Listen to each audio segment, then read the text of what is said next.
আজকে আমি আপনাদের একটা গল্প পাঠ করে শোনাবো। গল্পটির নাম গাছের নাম বাকশাল। লিখেছেন ক্ষিতিমোহন সেন। তাহলে শুরু করছি গল্পটা। সেদিন যে আমি বাঁকুড়ার জঙ্গলে গিয়েছিলাম, তার মধ্যে এক জায়গায় একটা বাকশাল গাছ আছে। কি হয়েছে জানো? একটা খুব দুষ্টু বাঘ ছিল। পথে একলা কাউকে পেলে ধরে খেত। হাট থেকে বাজার থেকে বাড়ি ফিরতে গিয়ে অনেক লোক তার পেটের মধ্যে গেছে, বাড়ি আর যেতে পারেনি। একবার একটি ছোট্ট ছেলে তার মায়ের জন্যে ওষুধ আনতে দূর গ্রামে গিয়েছিল। মায়ের খুব অসুখ। কবিরাজ বাড়ি ছিলেন না। সন্ধ্যার সময় এসে তিনি ছেলেটিকে ওষুধ দিলেন, কিন্তু তাকে বললেন, আজ আর যেও না, পথে বড়ই বাঘের ভয়। ছেলেটি কি করে? খেয়ে দিয়ে কবিরাজের বৈঠকখানায় শুয়ে রইল। কিন্তু অনেক রাত্রে তার মনে হলো, মার তো খুব জ্বর, আজ ওষুধ না হলে মা কি বাঁচবে? আর ঘরে তো কেউ নেই, মাকে জল দেবে।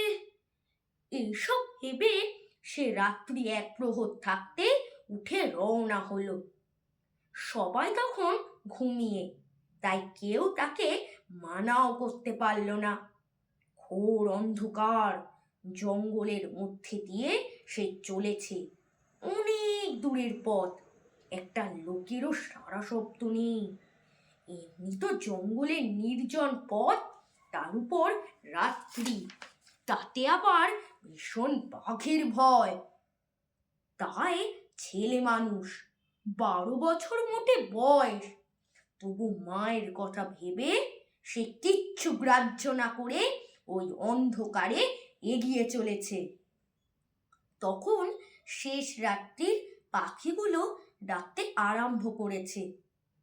গাছের আগায় আগায় একটুখানি ভোরের হাওয়া লাগতে আরম্ভ হয়েছে।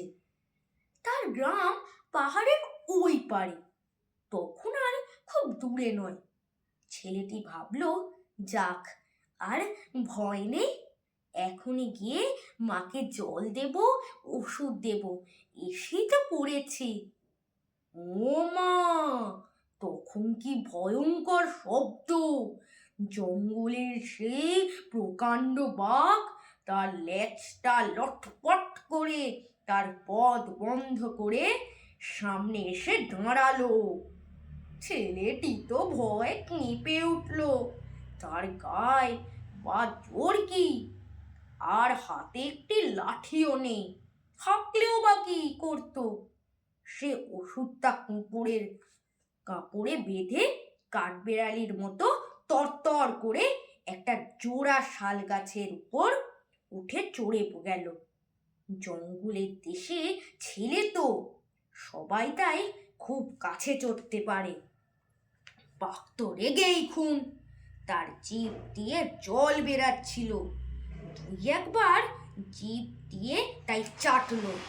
তারপর একটু দূরে সরে গিয়ে সেই ছেলেটিকে লক্ষ্য করে ভয়ঙ্কর গর্জন করে প্রকাণ্ড একটা লাফ দিল। লাফ দিয়ে বাঘটা এত উঁচুতে উঠল যে ছেলেটি তখনও অত দূরে উঠতে পারেনি। ছেলেটির তো ভয়, হাত পা অবশ হয়ে এলো। বাঘটা একেবারে তার মাথার উপর গিয়ে হুড়মুড় করে বলল, ও মা, হলো কি? ওই শাল গাছটা কিনা জোড়া শাল গাছ ছিল। বাঘটাই উঁচুতে দুটো শাল গাছের ফাঁকের মধ্যে গেল পড়ে। তার নিজের ভারে জোড়া গাছের সংকীর্ণ পাঁখে সে নিজের জাঁতা কলে গেল আটকে। ছেলেটির চাদরটা বাঘের নখে লেগেছে, তবু তার গায়ে আঁচড় লাগেনি। ছেলেটি ভয় একেবারে নেমে এলো মাটিতে। তখন আরম্ভ হলো খুব ঝড়। দুই গাছের পেছন লেগে বাঘটা ঘাউ মাউ করে চিৎকার করে কাঁচি কলের ইঁদুরের মতো পিষে মারা গেল। তখন ভোর হলো। ছেলেটি মার কাছে দৌড়ে গিয়ে ওষুধ দিল। গ্রামের লোক দেখে অবাক। রাজা ছেলেটিকে খুব পুরস্কার দিলেন। মার ওষুধপত্র রাজাই ব্যবস্থা করলেন। গ্রামের লোকেরা এখনো সেই দিনে ওই চূড়াক শাল গাছের তলায় মাতৃভক্ত ছেলের নামে মেলা বসায়। ধন্যবাদ।